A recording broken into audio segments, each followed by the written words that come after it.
Hello, I'm Jeffrey Mishlove.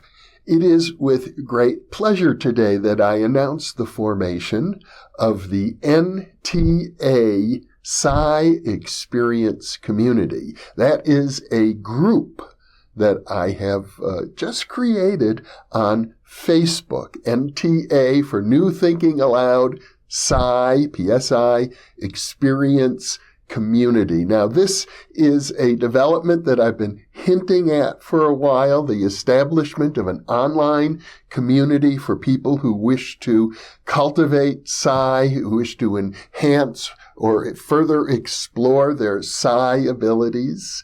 The group is basically predicated upon one simple ground rule, and that is always treat all the other participants with love and respect at all times.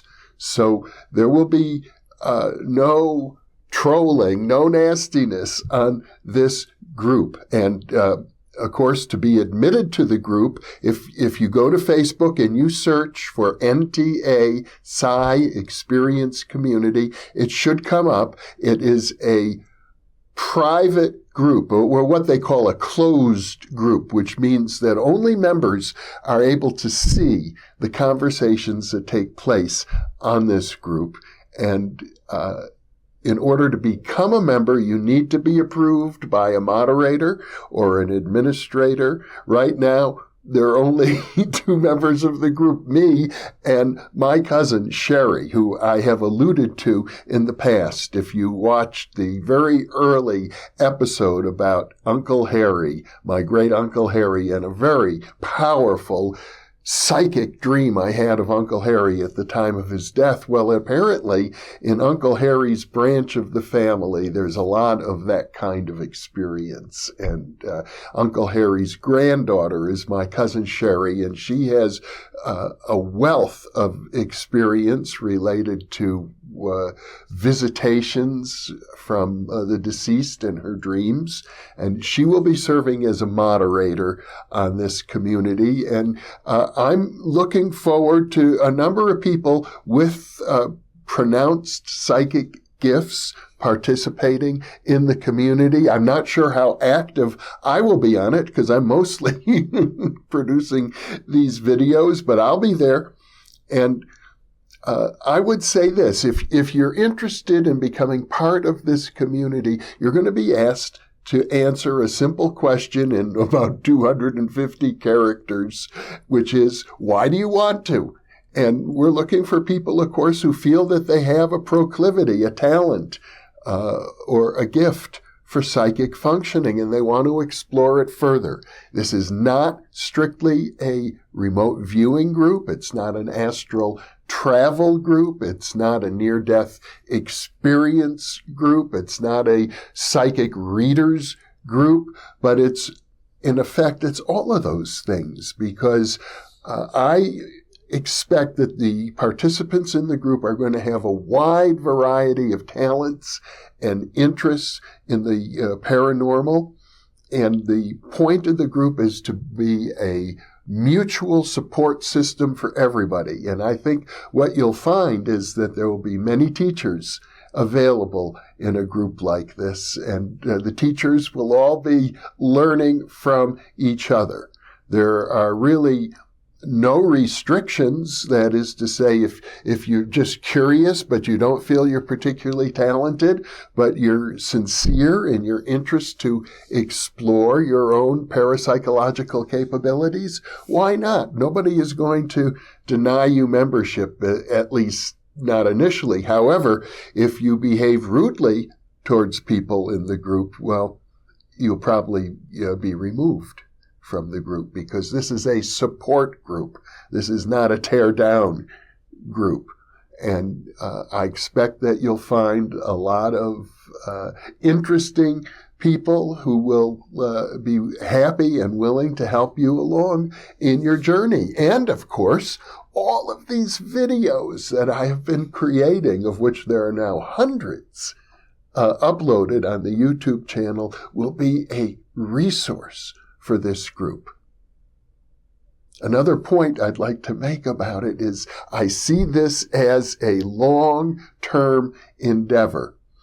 An online community like this can be very useful and very supportive. It will be non-dogmatic, but this is not going to be a weekend workshop kind of program or a 10-week training course. This is a group for people who want to participate over the long run with a supportive community. And I can also say that I'm hopeful, and I expect that there will be opportunities for people who develop particular talents to apply those talents. I think that some of you will find that you may have a gift in the area of financial forecasting. Others of you may find that you have a talent for working on those very, very difficult cases that come up for the police. Unsolved murders, for example. It takes a very special kind of person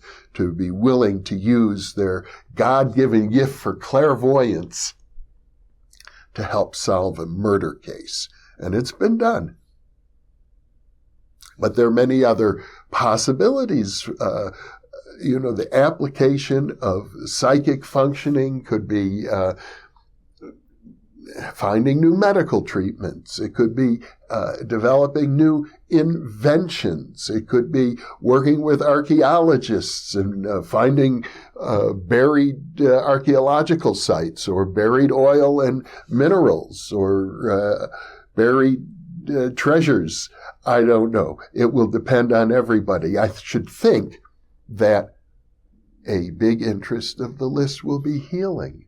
A big interest on the list will be working through the psychological issues that we all have around integrating psychic functioning into our lives.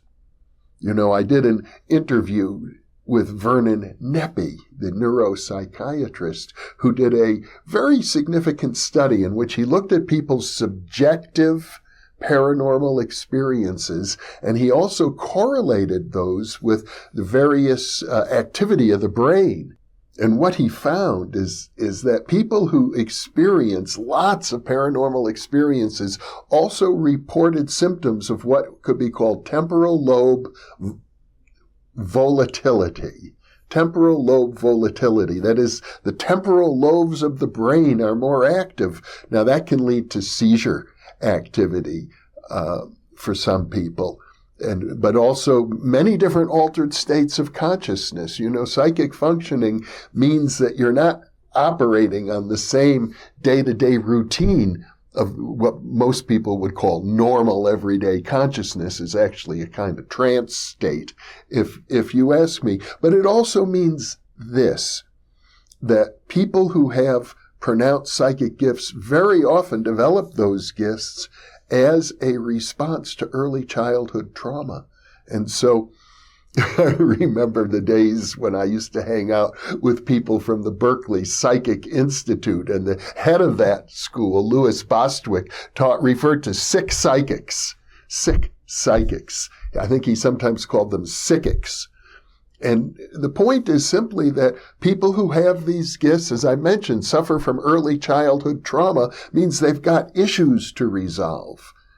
Opening up those psychic doorways in the mind was a coping strategy for children, and it did open up a gift, but it also means there's been an emotional wound. And so part of the support group will be to help people work through those issues as well. So we're talking about emotional healing for the individuals. We're talking about exploration of a range of talents. We're talking about opportunities for practical application. But most importantly, I think, is that those of you who decide to participate in this program will be part of a long-term support community aimed at increasing your psychic and spiritual evolution. So I hope some of you will seriously consider participating in this new Facebook group, the NTA Psi Experience Community. Thank you for being with me.